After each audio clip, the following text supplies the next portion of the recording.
Bonjour tout le monde, c'est Émilie Benjamin. Donc cette semaine, on est en train de réaliser un poudrage sur le domaine et on va vous expliquer comment ça se déroule.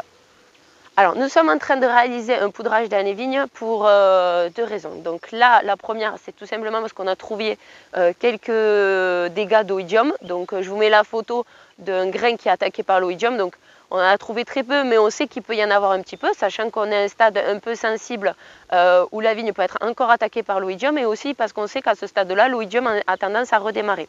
Donc en plus, l'oïdium, il aime légèrement un peu d'humidité, c'est ce que nous avons. Et en plus, le fait qu'il y ait du vent, forcément, ça se dissémine un peu partout. Donc on préfère prendre des précautions et réaliser le poudrage. Alors le poudrage, c'est essentiellement du soufre qu'on va mettre dans une cuve et qu'on va envoyer avec de la soufflerie. Donc on vous montrera un petit peu comment ça se passe.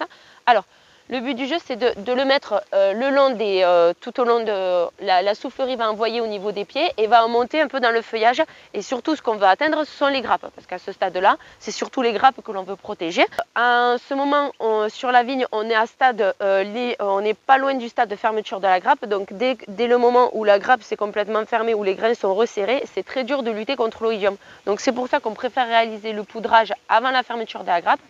Comme ça permet de limiter les risques dus à l'oïdium. L'oïdium, sur quoi ça va altérer? Donc ça peut altérer sur la qualité, ça ne va pas altérer sur le rendement, ça va altérer sur la qualité de la vendange. Donc ça peut donner des mauvais goûts dans les vins, donc c'est indispensable de lutter contre l'oïdium. Et ensuite, quand il y a une trop forte pression d'oïdium sur certains cépages, on peut aussi avoir jusqu'à du botrytis dans certaines grappes. Donc l'intérêt de faire cette lutte à ce stade-là, c'est pour faire en sorte qu'on ait une bonne qualité de vendange pour faire des très bons vins, quoi. Voilà. Donc là, on va vous montrer un petit peu comment se passe le poudrage dans les vignes.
Pour appliquer le produit, l'idéal c'est il ne faut surtout pas qu'il y ait du vent.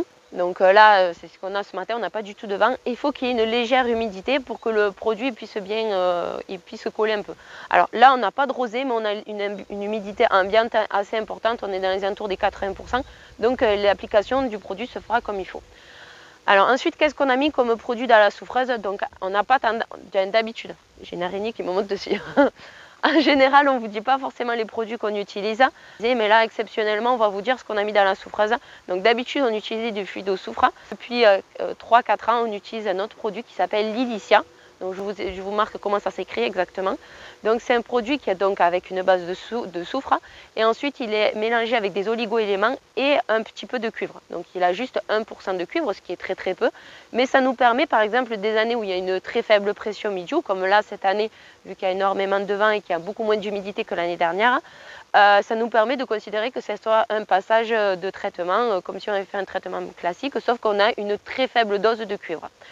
Donc voilà, donc nous effectivement on est très content de ce produit, il marche très très bien et en plus l'avantage c'est qu'on en met beaucoup moins à l'hectare qu'un fluido et les résultats sont les mêmes. Donc honnêtement on est plutôt satisfait de ce produit, c'est pour ça qu'on se permet de vous partager cette information sur ce produit. Alors ok, je vous montre la fameuse machine qui nous sert à poudrer les vignes. Donc c'est une calvée, le modèle c'est la géante. Avec la croix du Languedoc, parce qu'elle est fabriquée dans le Languedoc, elle est fabriquée exactement à Lézignan.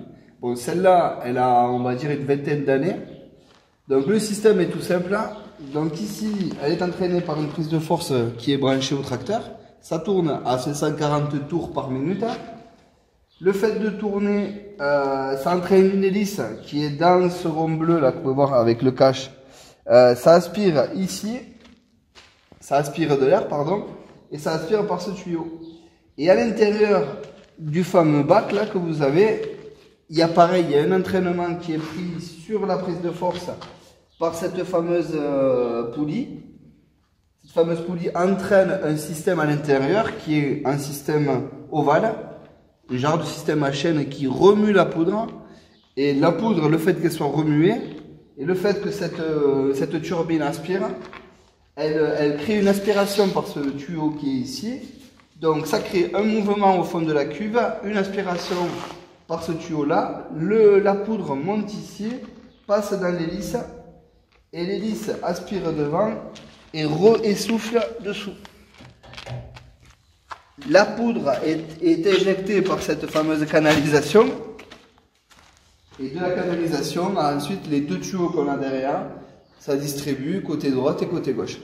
Voilà, donc le fait que ça soit une poudreuse qui a 20 ans, c'est une poudreuse qui est sur l'ancienne génération, on va dire. Elle aspire très peu d'air. Du coup, je ne fais pas comme font les nouvelles poudreuses, c'est-à-dire je ne passe pas tous les 5-6 rangs, voire un peu plus. Je passe tous les 3 rangs en 2,50 m. Voilà. La vidéo est maintenant terminée. On espère qu'elle vous aura plu. Si vous avez des questions, n'hésitez pas à les mettre en commentaire. Et surtout, merci de l'avoir regardé.